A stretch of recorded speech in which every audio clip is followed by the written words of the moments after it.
Let us pay homage to the lineage gurus. Homage to the Venerable Mang Liao Ming. Homage to Master Sakya Tsung Kung. Homage to His Holiness the 16th Karmapa.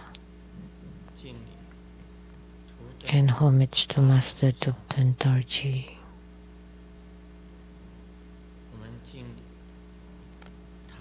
Homage to the three jewels of the altar. Homage to the main deity of the group practice tonight, Guru Padma Sambhava. Sumo, Tanzen Katso, Dupten Siddhi, Dupten Kama, all Dharma masters, Dharma lecturers, Dharma teachers, Dharma instructors, Dharma teaching assistants, temple and center directors, and all disciples present here and over the internet. Good evening, everyone. How do you do?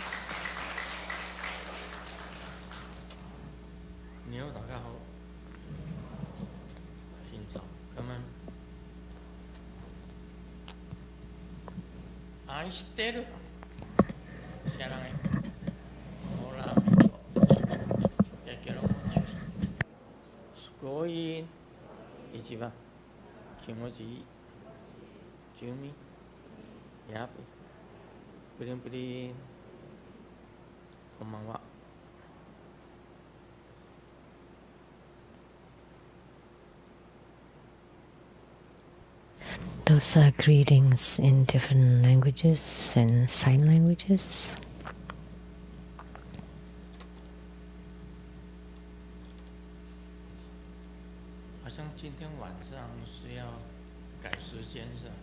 And we're supposed to move the clock back this evening. So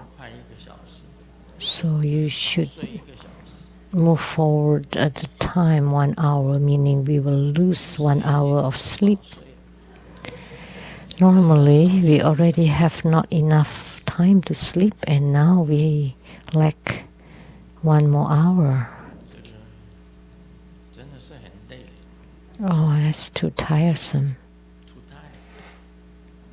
I feel too tired.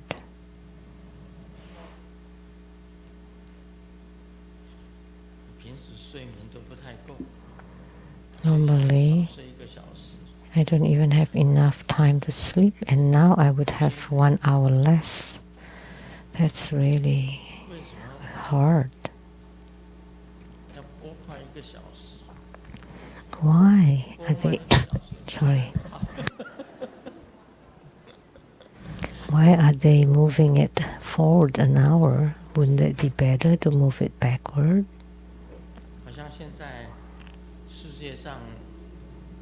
So now it seems that they are still the daylight saving time. But there are also countries that don't adjust any time for the summer. So in this world, we can't have all places or all countries to be exactly the same. That's why there are conflicts and fightings. Even the times are different. And some driving on the left, some driving on the right. There's no standard.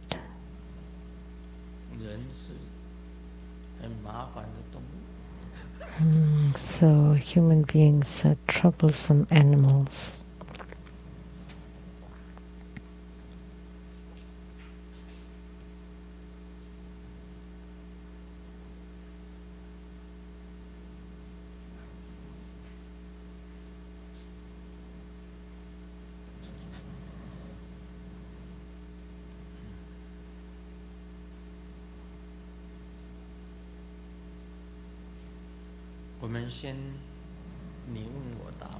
Now let's do the Q&A first.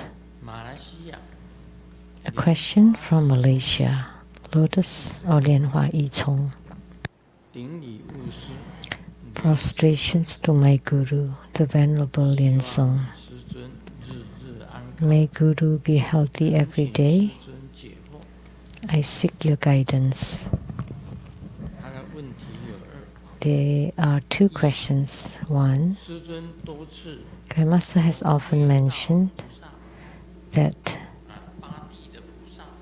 until one reaches the 8th ground of Bodhisattvahood, there is still the possibility of retrogression. It is commonly understood that arhats in the 4 Siddhli realms or 4 holy realms have already severed samsara. Does this mean that those esteemed ones who have severed samsara but have not reached the 8th Bodhisattva ground still face the possibility of retrogression? If so, how can this be considered as having severed samsara? Let me tell you.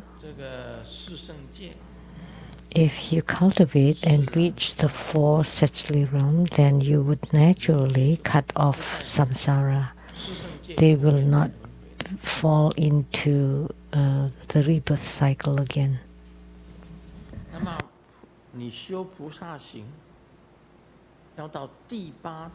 And if you're cultivating Bodhisattvahood, you need to reach at least the 8th ground before becoming the immovable or the non-regression.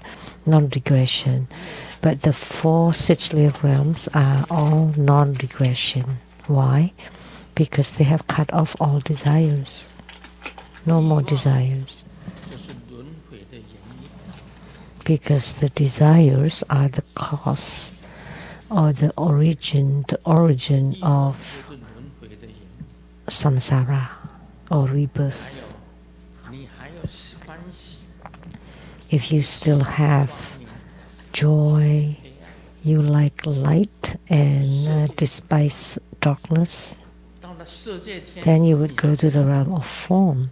Even if you go there, you will still have to be reincarnated, because you still like the light radiance. So although you don't have physical body, but you're still abiding in the light. That's called the heavenly realm of form. So in the Brahma heaven, you still need to be reincarnated.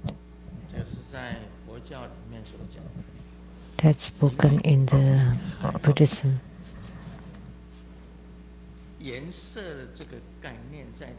Because you still have the concepts of colors.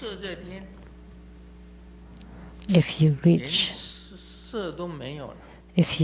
the realm of formlessness, there is no more form, but you still have the subtle little bit of thought.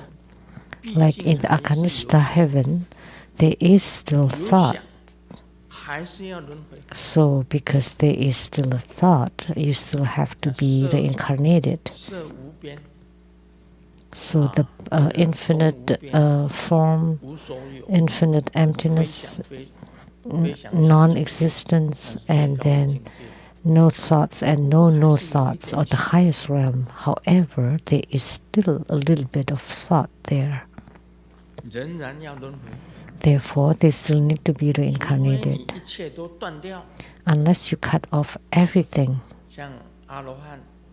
like arhats who have cut off everything.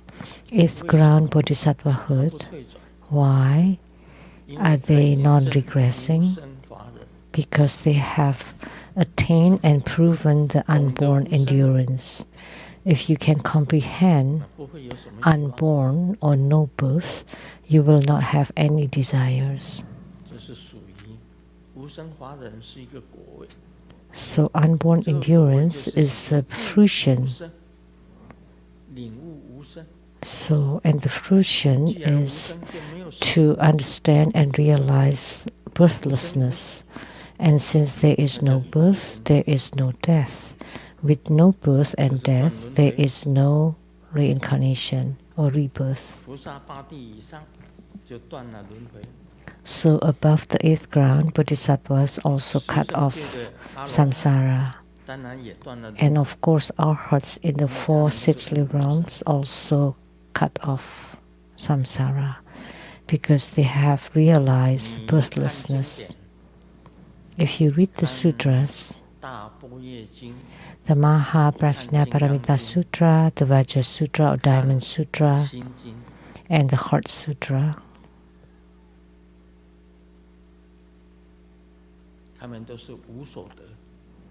they are all about unattainability.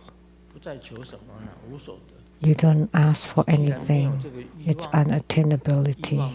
You have no more desires. You have no more forms or colors, no more thoughts.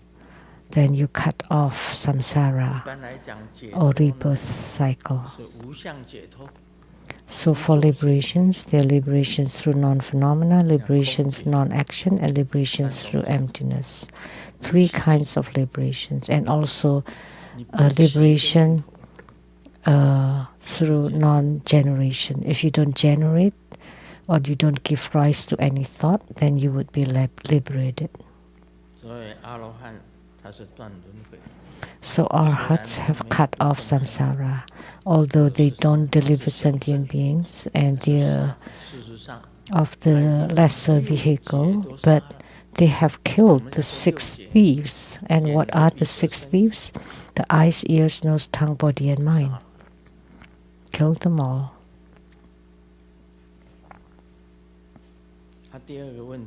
Second question. The Master has mentioned that the Vajra Sutra frequently speaks of the 4 non-phenomena and about illusions, dreams, bubbles, etc., emphasizing emptiness. On the other hand, the Vimalakirti Sutra expounds the non-dual Dharma gate, which does not lean toward either emptiness nor existence. These sutras seem contradictory. May Grandmaster instruct us how to apply their teachings? Should we contemplate emptiness to severe afflictions, and should we contemplate existence to give rise to bodhicitta? So it's like this. Existence is because of the start of affinity. Due to start of affinity, there is existence. Before it, it is emptiness. When the affinity ends, it returns to emptiness. Like now, I'm giving Dharma teaching. This is existence. Before I was born, it was emptiness. After I die, it's also emptiness. And in between, only in between, there is existence.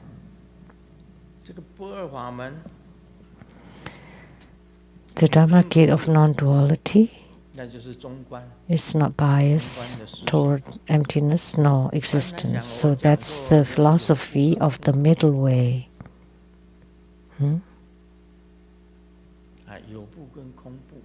So there are 2 schools of thoughts or divisions, the emptiness and existence. And the Vajra Sutra belongs to the concept of emptiness, non-phenomena of self, others, sentient beings, and lifespan. And all existences are just illusions, dreams, bubbles, and shadows. And why are we talking about existence? Yogacara belongs to existence school, that everything is mind only or consciousness only. But if you deduce it to the end, it's alaya consciousness. And then according to the research on consciousnesses, there's the 9th consciousness called Amona, and one more consciousness called the immaculate consciousness.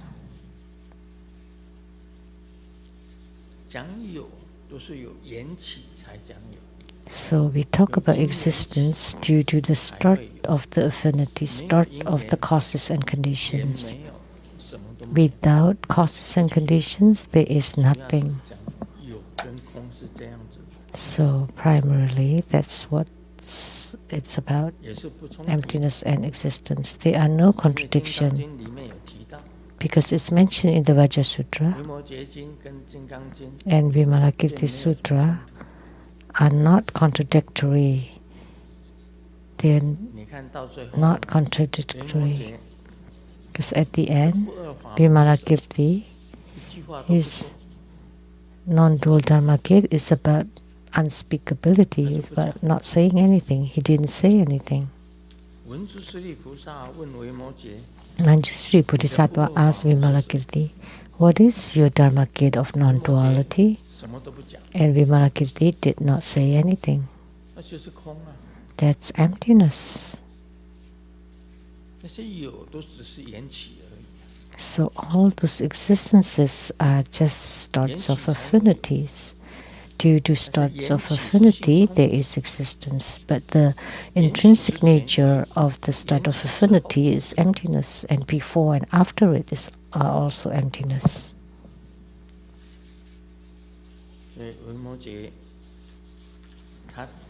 So Vimalakirti talked about, asked what Dharma of non-duality is. He did not say anything. So that says that start of affinity is also emptiness. That the nature of the start of affinity is emptiness too. That's the answer to Lian Hua Yi Chong from Malaysia. If you're not satisfied with this answer, you can ask the True Buddha Foundation.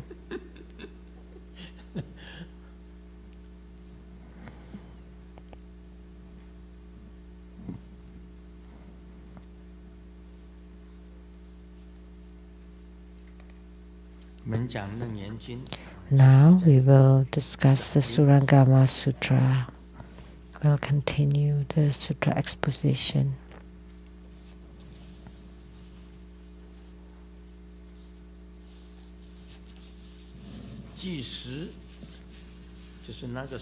At that moment, the Tathagata arranged his seat and sat in serene composure. Before Sakyamuni Buddha gives Dharma teaching, he would arrange his seat. So, to arrange his own seat and get it ready, and then he sat on the Dharma throne.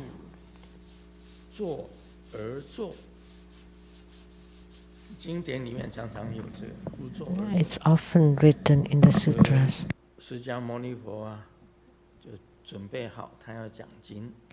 So when Sakyamuni Buddha was preparing for the Dharma teaching, he would arrange and prepare his seat first and then sat on it,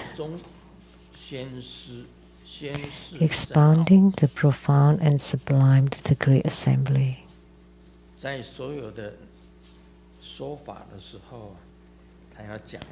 In all Dharma teachings, he would teach the more profound and sublime concepts, which is the ultimate and the meaningful and important Dharma.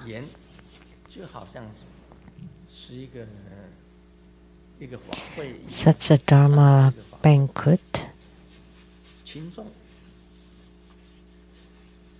or Dharma assembly of pure assembly was unlike anything before. Everyone came to listen to the Buddha, and it was inconceivable. It's often mentioned that in the sutras about, and it's unlike anything before. So the Dharma ceremony or Dharma assembly is like a Dharma teaching. The sixthly voice of the Buddha was like Kalavinka birds. So just like the sound of the Kalavinka birds. Kalavinka birds are birds in Sukhavati, and they produce the graceful, harmonious sound, so that anybody hearing it would naturally be mindful of the Buddha, Dharma, and Sangha and practicing the 37 aids to enlightenment naturally, automatically.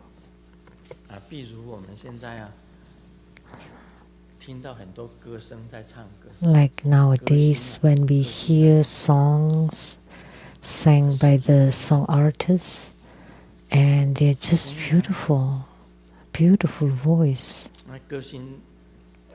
beautiful voices. Sometimes at night, before sleep, you listen to the songs by the song artists, and your mood will be changed. Don't watch the news. Car accidents here and there, that would affect your mood.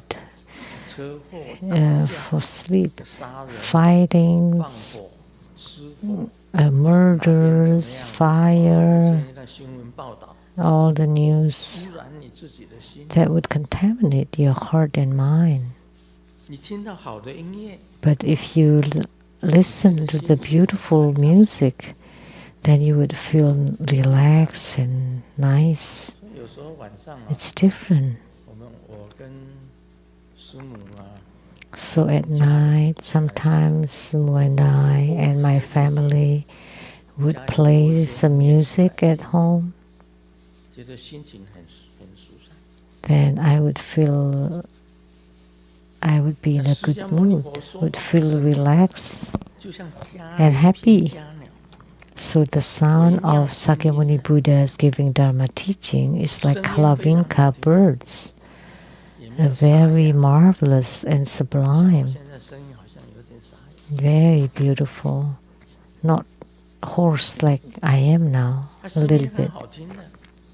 His voice was really beautiful, the voice of the Dharma teaching, just like the songs of the birds.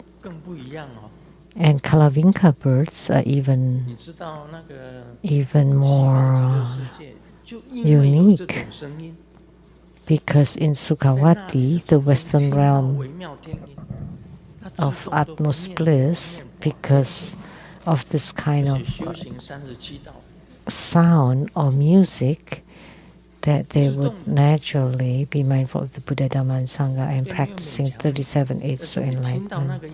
You're not forced to it, but by hearing the music, you would naturally be you would think or be mindful of the Buddha, Dhamma, and Sangha and practicing 37 aids of enlightenment.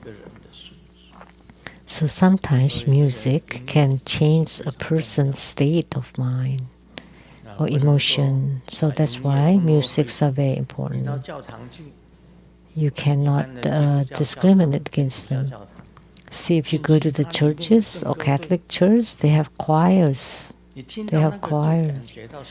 And hearing to those, your mind and heart are purified and you feel really good. So we should also have Buddhist choirs. So every time before the Dharma teaching, we should just sing the hymns, Buddhist hymns, and then you would feel very good listening to it.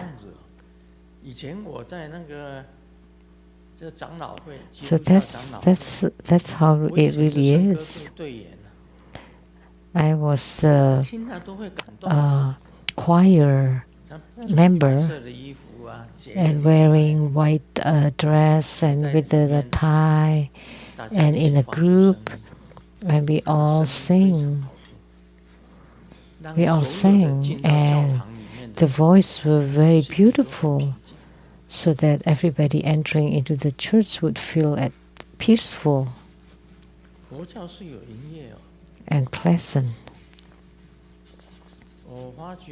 And there are musics in Buddhism too. I remember there is one music let's all repent together. Have you heard of it? That's really beautiful. It's very nice. So when you hear it, you would feel repentful.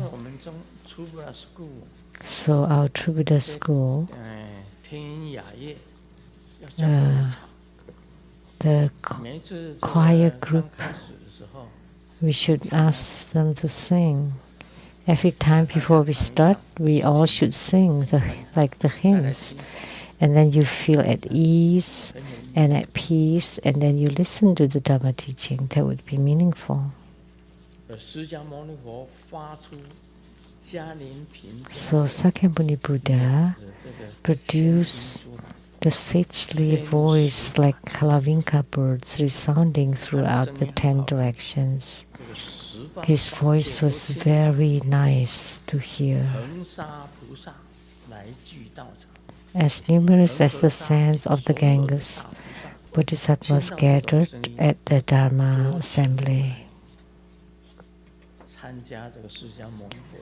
So all the Bodhisattvas, upon hearing such a sound, came to attend Sakyamuni Buddha's Dharma ceremony. At that time, Manjusri was the foremost. So, Manjusri Bodhisattvas is part of the Avatamsaka Trinity, with Sakyamuni Buddha at the center, Manjusri Bodhisattva, and Samantabhadra Bodhisattva. So Manjusri Bodhisattva is a Dharma prince in that realm. Like in Sukhavati, there are Avalokitesvara Bodhisattva and Mahastama Bodhisattvas who are Dharma princes. And in the Surangama assembly, Manjusri is the Dharma prince. In the Surangama realm, Manjusri is the Dharma prince. He is with the greatest wisdom among all the bodhisattvas of Mahayana. So in Mahayana, Manjusri has the greatest wisdom. In Hinayana, Sariputra is considered with the greatest wisdom.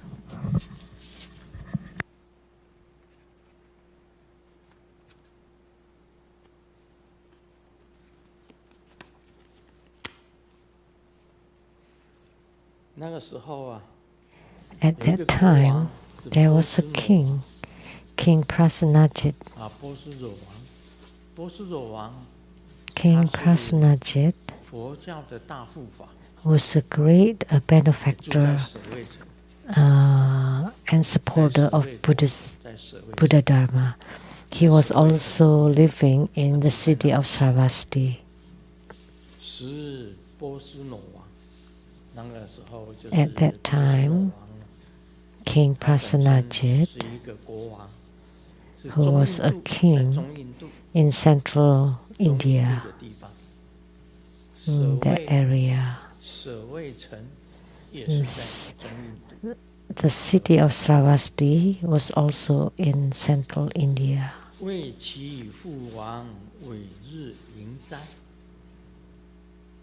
Was holding a grand feast in memory of his late father. So,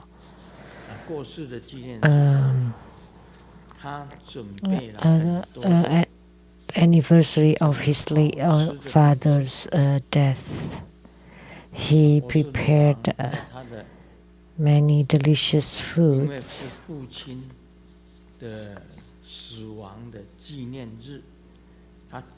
So, in memory of his late father, he created a merit, which is like offering meals. Like now, we have that too. You're inviting everybody for a meal, essentially. So he invited the Buddha to the palace and personally welcoming the Tathagata Sakyamuni Buddha. So he invited Sakyamuni Buddha to accept the offering of meals. And he personally went to Anathapindika or the Jetavana monastery to invite Sakyamuni Buddha to go to the palace for a banquet, offering an array of the finest delicacies. Of course, because it's an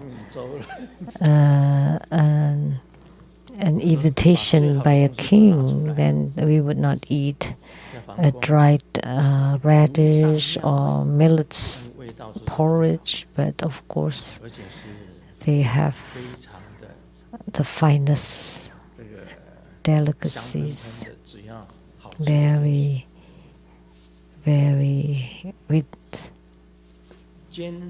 delicious food. Additionally, he invited great bodhisattvas to join.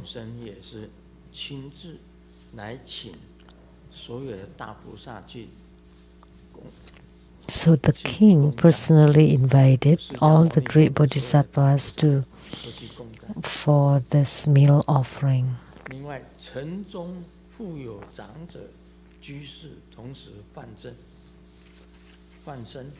Meanwhile, in the city, elders and lay devotees were also offering meals to the monastic community. So in the city, there were also elders and laity. In ancient India, the elders refer to those with money. So the rich ones and the elderly and those with positions and status, they're all elders. They're called elders. And then another kind is called lay practitioners or laity. So the haves and the at-home practitioners were also offering meals. So not just the king, but they also but the rich people in the city also offer meals to all the spiritual cultivators, eagerly awaiting the Buddha's arrival to accept the meal offering.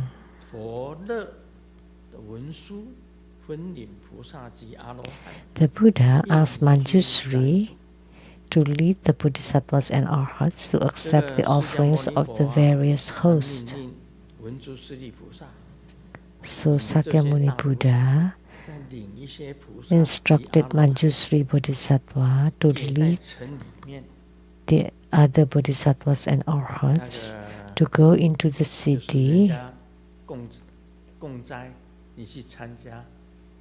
to attend the meal offerings of those benefactors.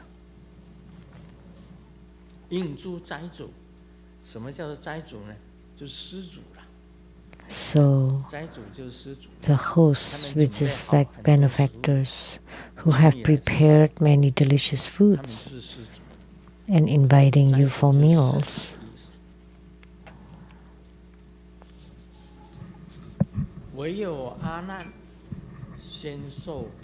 However, Only Ananda had previously accepted a separate invitation.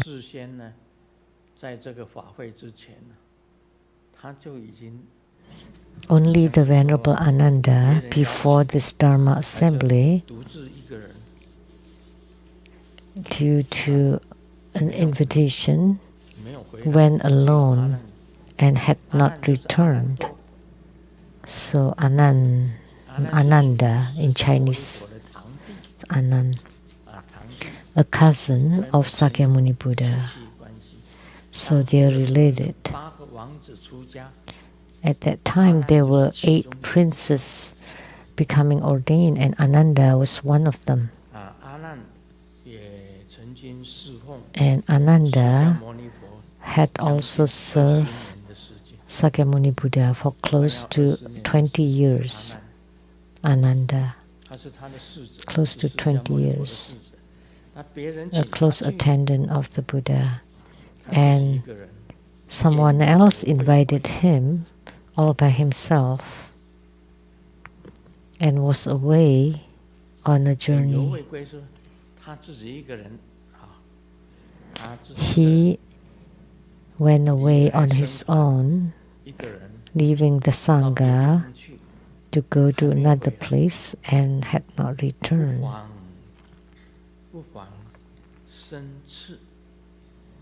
Unable to join the monastic assembly. So he did not attend the meal offerings.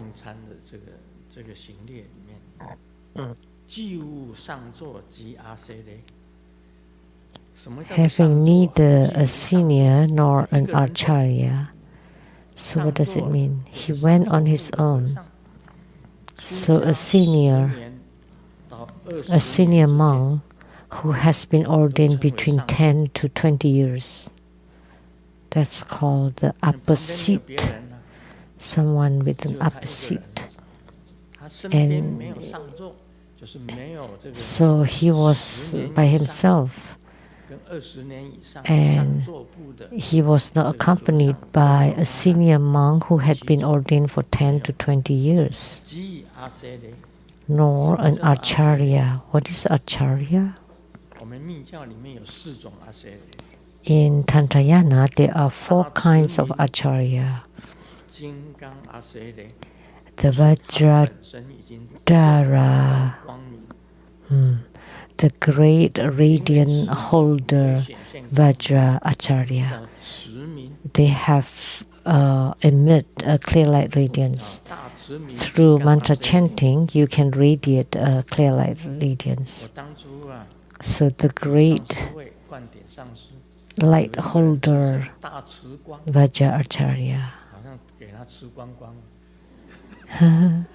When I was conferring the Acharya empowerment, they wrote it as, it's a Chinese form. So that means great light holder, meaning that you have generated light through mantra chanting. So Acharya means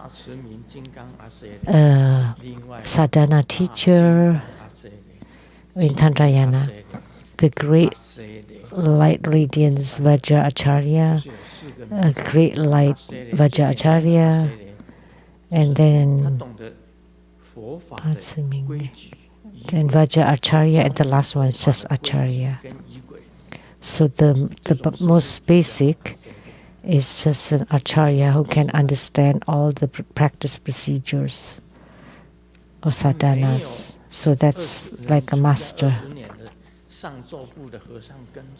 So he was not accompanied by a senior who's been ordained in the upper seat, nor a master who understands sadhanas.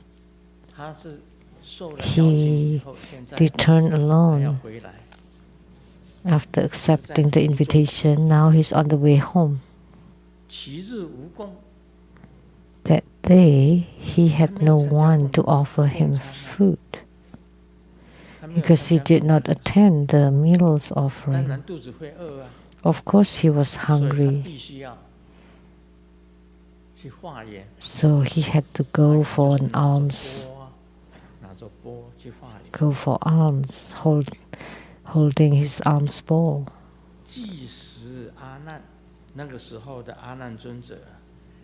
So thus Ananda took his alms bowl, so the bowl where people can put alms into. In simple words, like the rice bowl. But the monks call it as an alms bowl to put the food in.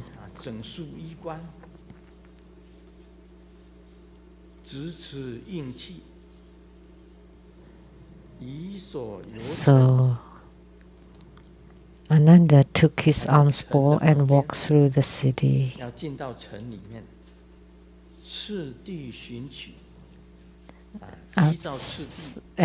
About to enter the city,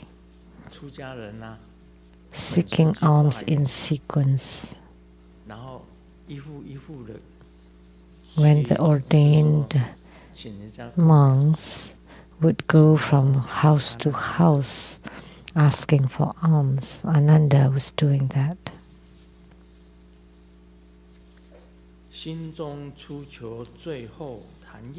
In his mind,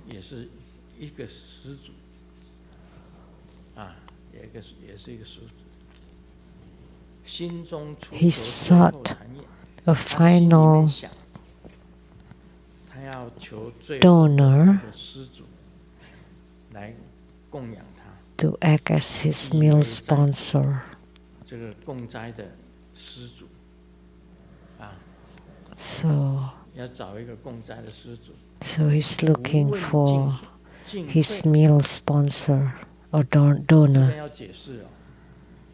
So I need to explain that he did not discriminate between pure and impure. It does not matter what kinds of food they give, what kind of person the giver was, whether he was pure or impure. Because in India, there were 4 classes or castes. One is the Brahman caste. That's the highest, and they are cultivators. And then Kshatriya, which refers to the royalties and the nobilities. Second, the third one is called Shudra.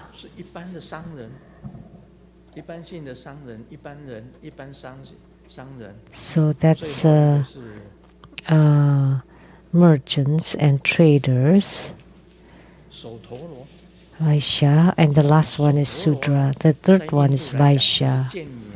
The fourth one is Sudras, which is in India, which is the common people, commoners. Or say like the butchers, laborers, and for women would be the prostitutes.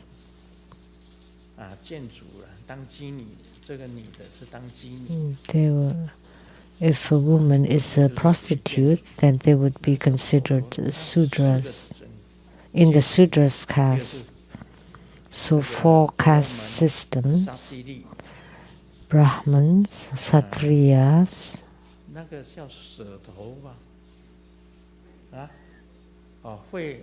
Vaishya.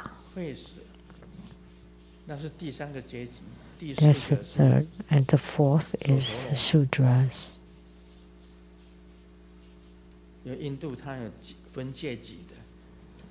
So in India, there are the castes, and they don't interact with each other. So at the lowest level are the Sudras. So it's written here that he did not discriminate between pure and impure, whether you're of the high status or low. He would still go for alms from them, whether they were of the noble Kshatriya caste or the lowly Chandala. That should be the Shudras.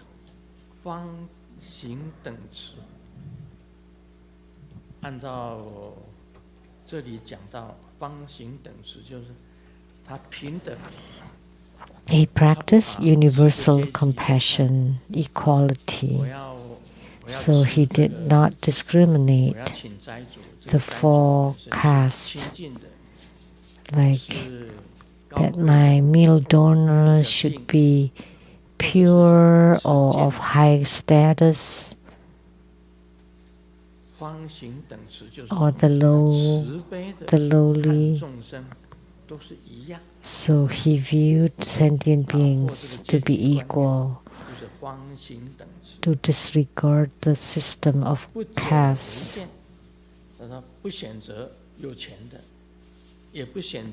Without choosing based on status or wealth. He did not choose the rich one or the poor one.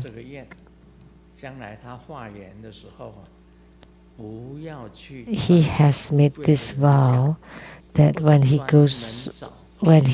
went for alms, he would not especially ask from the rich or the poor. That he gave the same immeasurable merit to all of them. Ananda was aware that the Tathagata, the world-honored one, had previously admonished Subhuti and Mahakashyapa. World-honored one means to be honored by the world, by all the people. So Ananda knew that Sakyamuni Buddha had previously admonished Subhuti and Mahakashyapa, because Sakyamuni Buddha once reprimanded Subhuti, who especially asked from the rich people. Actually, Ananda too, before this. He did not eat food given by the lowly people. He always ate the food of the rich people. And Mahakashyapa was different. He especially seek the poor people for alms. And they were both reprimanded by Sakyamuni Buddha because they did not have the mind of equality toward all beings. Why did you choose the rich people?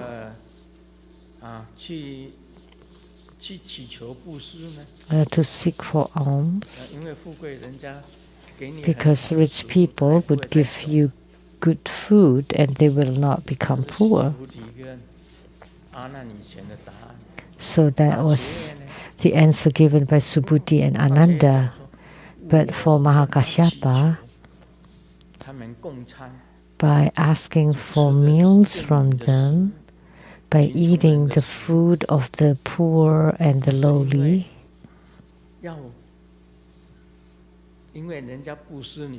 by giving you food, you need to give them blessings so that they will be blessed in the future. That's how Mahakashyapa thought. And Subhuti had another viewpoint. If you ask from the poor people will become poorer. But if you ask from the rich people will not become poor. So they have differing viewpoints. But both of them were reprimanded by Sakyamuni Buddha. You have to be equally treat. Doesn't matter who you go. You just go to whoever, whether they're high or low status, rich or poor. So Sakyamuni Buddha admonished them to have the mind of inequality. So now Ananda knew, and listening to Sakyamuni Buddha's words, to treat everyone equal.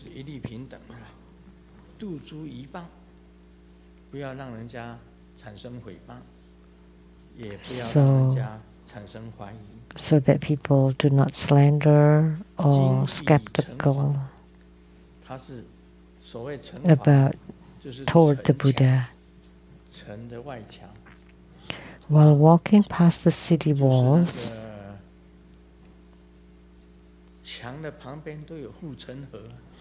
like the moat around the city walls, so he proceeded with a composed demeanor. He walked slowly past the city walls and crossing the moat, maintaining dignified manner, walking step by step, observing the precepts of receiving alms with solemnity, according to what Sakyamuni Buddha said, that they should have a certain demeanor of the Sangha. You cannot just stroll and swaying or looking around. There is a certain manner where you should look, where you should place your arms or hands, and your outfit has to be tidy and clean, tidy. So at that time, during his alms round, Ananda happened to pass by a brothel.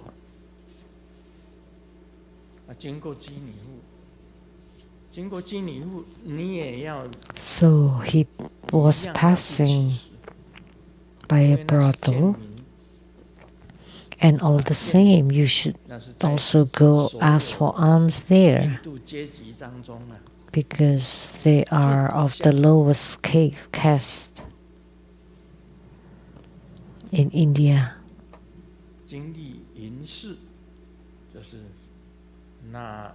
So he passed by a brothel where there he encountered a great illusory force.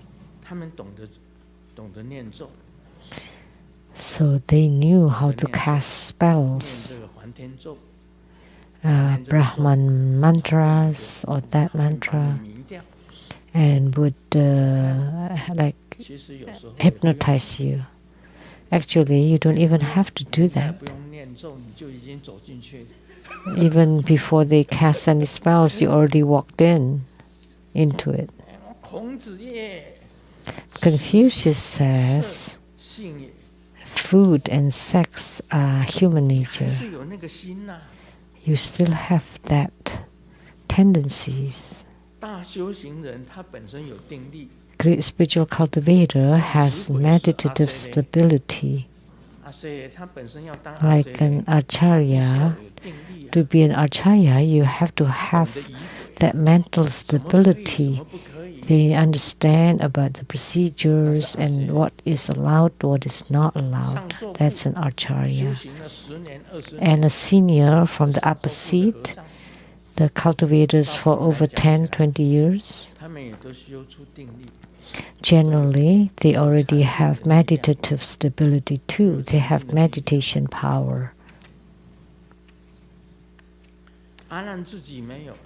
But not Ananda. Ananda did not have meditation power or meditative power. Although he was by the side of the Buddha as his attendant, he did not have meditative power. He just heard the most. He just liked to listen, but he could not apply it. He could not do it. He had no meditative stability. So there was a prostitute that was called Matangi.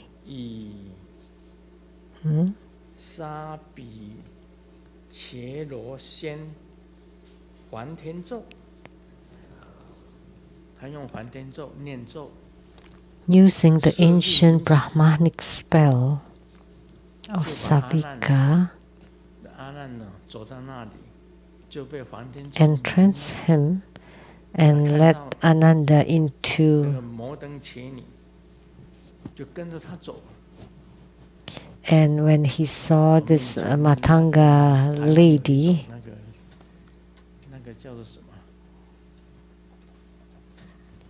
he followed her.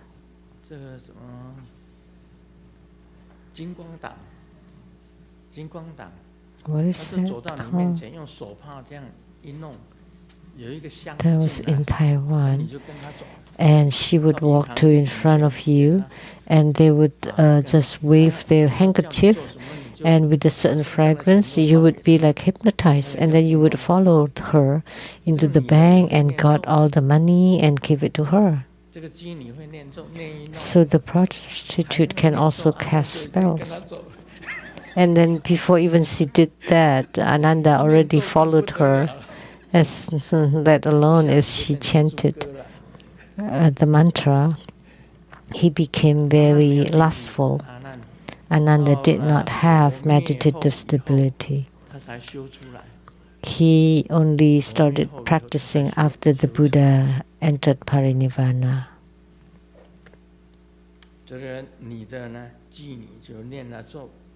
So the prostitute chanted the mantra,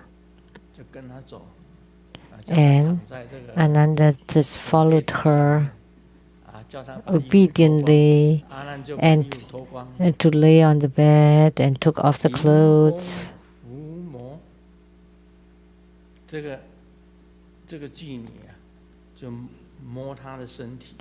And she caressed his body. So he was actually at an advantage.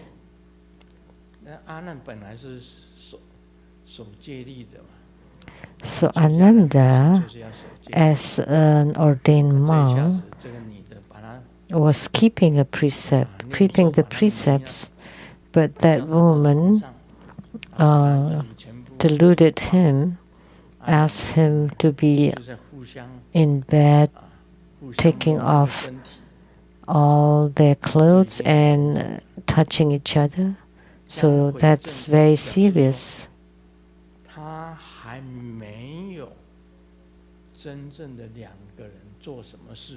Before the two of them did anything, but who would know? Who knew what had happened? And they were already in the room, in the chamber, and already taking off the clothes.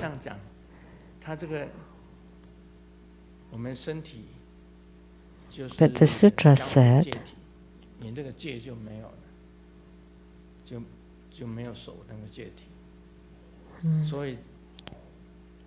they broke the precept already. So a typical Buddhist should abide by the 5 basic precepts: not to kill, and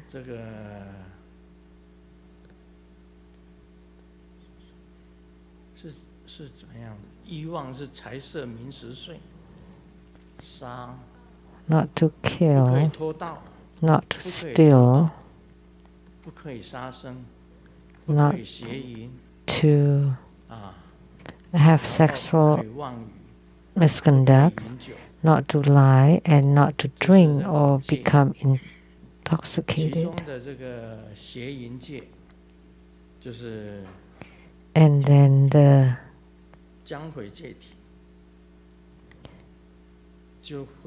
sexual misconduct. So that precepts would have been violated. he was about to violate the precept. Okay, that would be all. It's time. It's already 10:10, which is the same as 11:10 with the change of time. Do you understand now?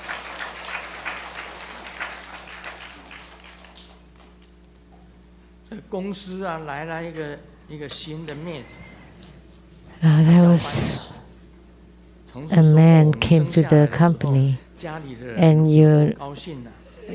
the name was Joy. So yeah, this is Chinese joke.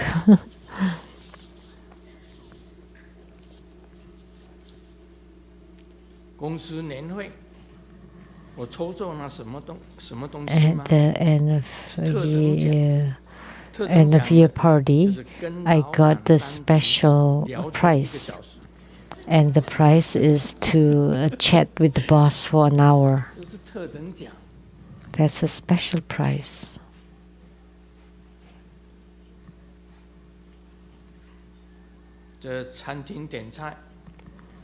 Ordering meals at the restaurant, the customer said, "This dish is too salty."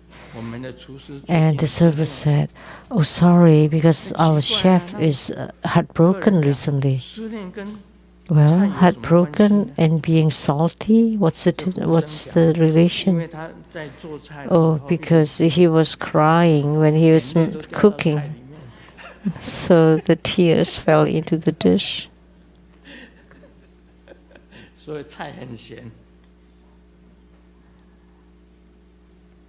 That's why the dish was very salty. Yesterday in the hospital, a lady asked, how do you go to the prostrate? Why you want to go there? Oh, so let me secretly tell you. The doctors just told someone that they have inflammation on the prostrate.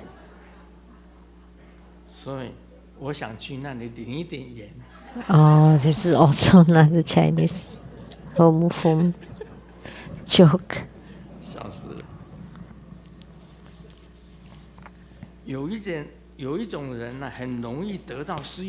A kind of people often have amnesia. It must be the head, the boss of the gangster. Do you know who I am? Do you know who I am? So he's having an amnesia, but that's not the case. They want you to know that he's the boss of the mobster. Om Mani Padme Hum.